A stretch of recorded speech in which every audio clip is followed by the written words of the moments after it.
Agatong topic karon sa atong pagtuon. Pila ba ka bersikulo, pila ka kapitulo, pila ka litra ang balaang kasulatan. Ato naman nga ang balaang kasulatan mo sa ang libro nga kompleto na. Wa na idugang pa ana nga libro. Wa na idugang ana nga basahon. Mo na siya ang doktrina sa Dios nga gihatag sa tao aron ang tao magatuon.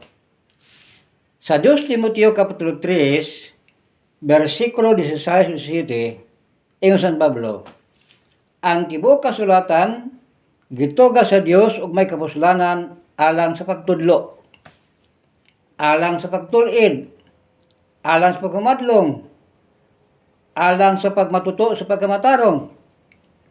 Aron ang tao sa Dios mahingpit, masinangkapan, alang sa tanang maayong buluhaton. Ang tibuok kasulatan, wala na'y kulang. Kung na may mga reference, mga libro, dili na mo doktrina. Referential na siya sa atong pagtuon sa Biblia. Nagsulat San Pablo sa unang Korinto 4 versikulo 6. Siya, ako nagasulat kaninyo nga dili kamo magkinabuhi saylo sa mga butang nakasulat. Sa to pa, ang atong tun-an kadto lang nakasulat sa Biblia. Kung gawa sa Bible, wala na. Di na mo ay doktrina. Busaingon San Pablo sa Roma 15 versikulo 4, bisan unsay gisulat kaniya adto, gisulat sa pagtuon kanato karon, aron nga pinaagi sa pailog ug paglipay sa kasulatan, makabaton kitag paglaom. Ang tanan na sulat sa Biblia, gisulat sa pagtuon kanato. Mo na ingon San Pablo. Sa to ba, wala na. Ang Biblia, gisulat sulod sa 1,500 katuig. Natapos siya sa libros paniliyag, nagsugod si Genesis. Adunay mga Biblia nga 73 books, na po Biblia nga 66. Busa karon pila man gyud ka chapter ang Old Testament. Ang Old Testament adunay 929 ka mga kapitulo.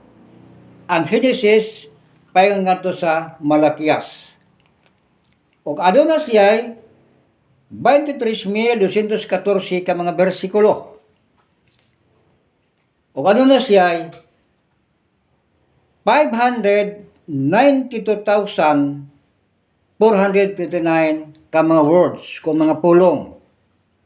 Kana sumala na sa atong natunan sa miagi.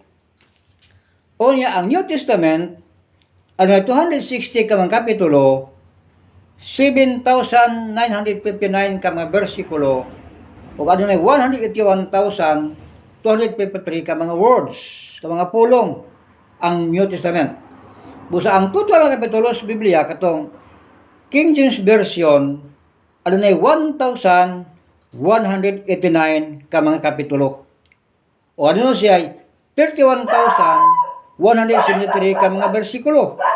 O ano siya 773 ka mga pulong, 773,692 ka mga pulong. Mo na siya ang gitawag King James Version.